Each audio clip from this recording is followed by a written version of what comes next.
ذرا سنیے گا. اچھا اسحاق ڈار صاحب، جیسا کہ آپ نے انڈیا اور اسرائیل کے گٹھ جوڑ کا ذکر کیا، اس مرتبہ خدا نہ خواستہ جو اسرائیل ہے وہ اگر ایران کو زیر کرنے میں کامیاب ہو جاتا ہے تو آپ کو لگتا ہے کہ پھر اسرائیل اور انڈیا کا اگلا نشانہ پاکستان بھی ہو سکتے ہیں؟ مائی گاڈ، اللہ نہ کرے یہ کبھی نہیں ہوگا میر صاحب. بس ہوا نکل گئی. ان کی ایسی تیسی جو ایسی میلی آگ سے پاکستان کی طرف دیکھے. ابے سالے. اور یہ قوم جو ہے یہ اللہ کے فضل و کرم سے جو میلی آنکھ اس کی طرف دیکھے گی اس کی آنکھ نکال دیں گے.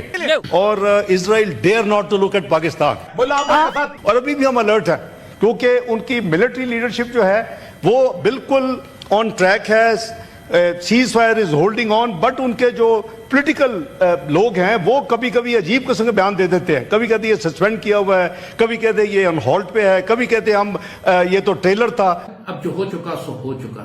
اب بھارت کی جانب سے اگلا آپریشن، اگلا راؤنڈ شروع ہونے والا ہے. توبہ استغفار، توبہ توبہ توبہ، خدا مجھے معاف کرے. تباہ و برباد برباد برباد برباد کر دیا. بہت سے اس میں کمنٹس انشاءاللہ ماشاءاللہ سبحان اللہ کے تھے، تو میں یہی دیکھ دیکھ کے سوچ رہا تھا یہ ماشاءاللہ سبحان اللہ ماشاءاللہ سبحان اللہ سے ہائے اللہ کب میں شروع ہو جاتا ہے. ایک بہت بڑا پاکستان کا اینگل ہے کیونکہ پاکستان نے منہ کھول دیا اور منہ کھول کے پاکستان پھنس گیا.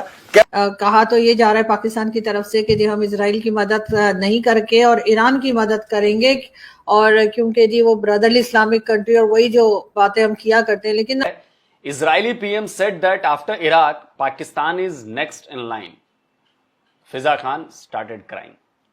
دوستو پاکستان کی دو چیزیں وشو فیمس ہیں. جی ہاں، ایک ہے ان کی نمبر 1 آرمی جو کہ یدھ کے دوران سویلین گورنمنٹ کو آگے کر کے سویم بنکر میں چھپ جاتی ہے. دوسرا ہے دوستو ان کا لاہوری چورن. یہ نتنیاہو اس نے خود کہا ہوا ہے کہ ہمیں سب سے پہلے ہمارے نشانے پہ ایران ہے، اس کے بعد پاکستان ہے. ایران کے ایک بڑے سینیہ ادھیکاری نے کہا کہ ہماری پاکستان سے بات ہو گئی ہے اور پاکستان نے ہم کو یہ آشواسن دیا ہے کہ یدی اسرائیل نے ہمارے اوپر کسی بھی طرح کا کوئی پرمانو اسٹر چلایا تو پاکستان اسرائیل کے اوپر اپنا پرمانو بم چلا دے گا. یہ بالکل وہی معاملہ ہے جو کہ پاکستان اور انڈیا کا لشکر طیبہ کا حافظ سعید والا معاملہ ہے.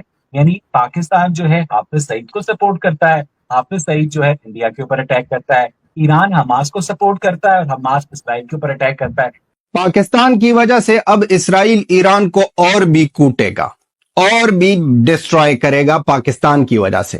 میں یہ سمجھتا ہوں کہ اگر امریکہ اور اسرائیل چاہیں تو وہ 5 سے 10 منٹ میں پاکستان کے ایٹمی پروگرام کو تباہ کر سکتے ہیں. موساد کا اتنا بڑا نیٹ ورک ایران کے اندر کام کر رہا ہے کہ آپ سوچ ہی نہیں سکتے کہ کوئی بندہ ان کی پون سے باہر ہے. خمینی ٹارگٹ کے اوپر ہے اور وہ مونچھیں کٹا کر برقع ڈال کر جو کہتا تھا کہ میں اللہ کے بنا کسی سے نہیں ڈرتا ہوں.